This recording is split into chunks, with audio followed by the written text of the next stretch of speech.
പകുതിവില തട്ടിപ്പ് Najeeb Kanthapuram എംഎൽഎക്കെതിരെ police case. സംസ്ഥാനമാകെ നടന്ന പകുതിവില തട്ടിപ്പിൽ നജീബ് കാന്തപുരം എംഎൽഎക്കെതിരെ പെരിന്തൽമണ്ണ പോലീസ് കേസെടുത്തു. വഞ്ചന കുറ്റത്തിനുള്ള വകുപ്പുകളാണ് എംഎൽഎക്കെതിരെ ചുമത്തിയിട്ടുള്ളത്. പുലമാന്തോൾ സ്വദേശിനി അനുപമയുടെ പരാതിയിലാണ് പോലീസ് കേസെടുത്തിരിക്കുന്നത്. നജീബ് കാന്തപുരത്തിന്റെ നേതൃത്വത്തിലുള്ള മുദ്ര ചാരിറ്റബിൾ ട്രസ്റ്റ് വഴി അപേക്ഷിച്ച 100-ലേറെ പേർ പറ്റിക്കപ്പെട്ട വിവരം പുറത്തായതോടെ എംഎൽഎക്കെതിരെ വലിയ രീതിയിലുള്ള പ്രതിഷേധമുയർന്നിരുന്നു. നേരത്തെ CSR തട്ടിപ്പിന് നേരിട്ട് നേതൃത്വം നൽകിയവരിൽ ഒരാൾ നജീബ് കാന്തപുരമെന്ന് ഡോക്ടർ പി സരിൻ ആരോപിച്ചിരുന്നു.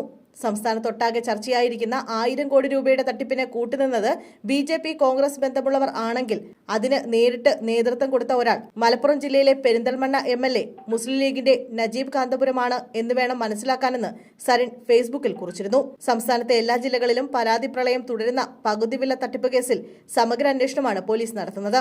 പ്രതി അനന്തുകൃഷ്ണനെ ആലുവ പോലീസ് ക്ലബിൽ റേഞ്ച് DIGയും റൂറൽ SP-യും ഒരുമിച്ച് ചോദ്യം ചെയ്തു.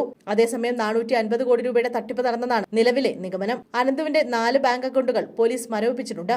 എന്നാൽ തട്ടിയെടുത്ത പണം ഈ അക്കൗണ്ടുകളിൽ കണ്ടെത്താനായിട്ടില്ല. പണം എവിടേക്ക് പോയി എന്നതിൽ പോലീസിന് ഇതുവരെ വ്യക്തത വന്നിട്ടില്ല. ബിനാമി അക്കൗണ്ടിൽ ഉൾപ്പെടെ മറ്റ് അക്കൗണ്ടുകളുടെ വിവരങ്ങൾ ശേഖരിക്കുകയാണ് പോലീസ്. ബന്ധുക്കളുടെ പേരിലേക്ക് പണം മാറ്റിയതായും കണ്ടെത്തിയിട്ടുണ്ട്. ഈ അക്കൗണ്ടുകളും ഉടൻ മരവിപ്പിക്കും.